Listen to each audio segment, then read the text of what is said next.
Hello. I am Harry Butchin and welcome to Seattle Cement Talk.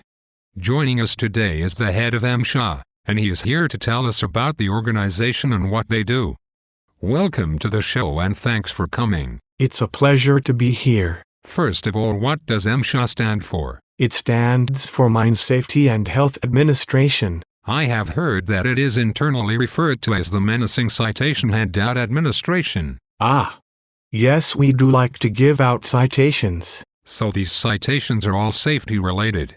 Please tell us how you have directed MSHA to make a workplace safer. We inspect each mine site a certain number of times each year.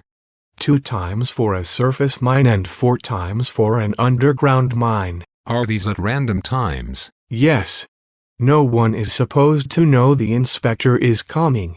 The inspector or a team of inspectors will spend as much time as needed at a site to write as many citations as they can find. Oh, interesting.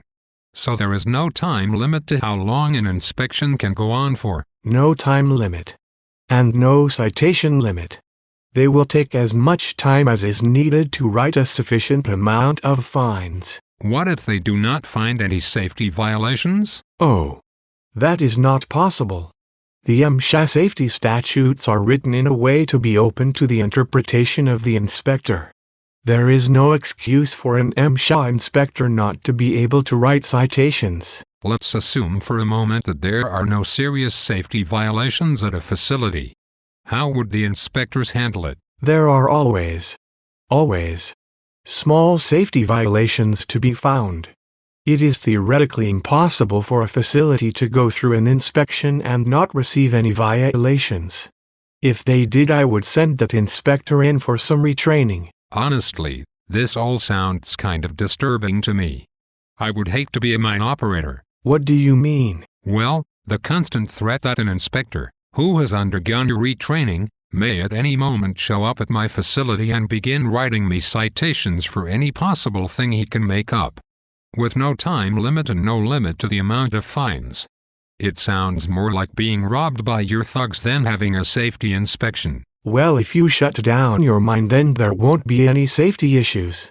Now will there? What might some of these small safety violations look like? Well, we have fire extinguisher tags, warning signs, light bulbs, unlabeled containers, mobile equipment, uncovered trash cans, debris in a walkway, footprints in a dusty area, more paperwork violations than we have time to mention. And these are just a small fraction of the things an inspector will always be able to nail them on. You sound really excited about writing citations. Yes. That is what we are all about. And after a few of the same violations in a row, they start getting multiplier points that dramatically increase the cost of the citation. Do you think it would make more sense to work with mine operators to make real safety improvements and then take more serious action when no progress is being made? I'm not sure what you mean. Couldn't an inspector offer warnings on safety violations and then let the mine operator fix it immediately instead of writing a citation? Basically a fix-it ticket. I don't see how that would help. Well, if an operator got repeated fix-it tickets for the same issue, then you would be completely justified in large fines. If we did it that way, then they wouldn't have to pay any money for all of the random little things we are able to come up with when we can't find any actual safety violations. That's right. You would only be able to actually fine an operator when they are obviously guilty of repeatedly breaking the same safety rules. Then you wouldn't have thousands of contested citations clogging up the courts. No, I don't like it. We actually made it a rule that a mine operator must contest a citation if they want to discuss it with us. That way more of the citations we write go into the court system to clog it up.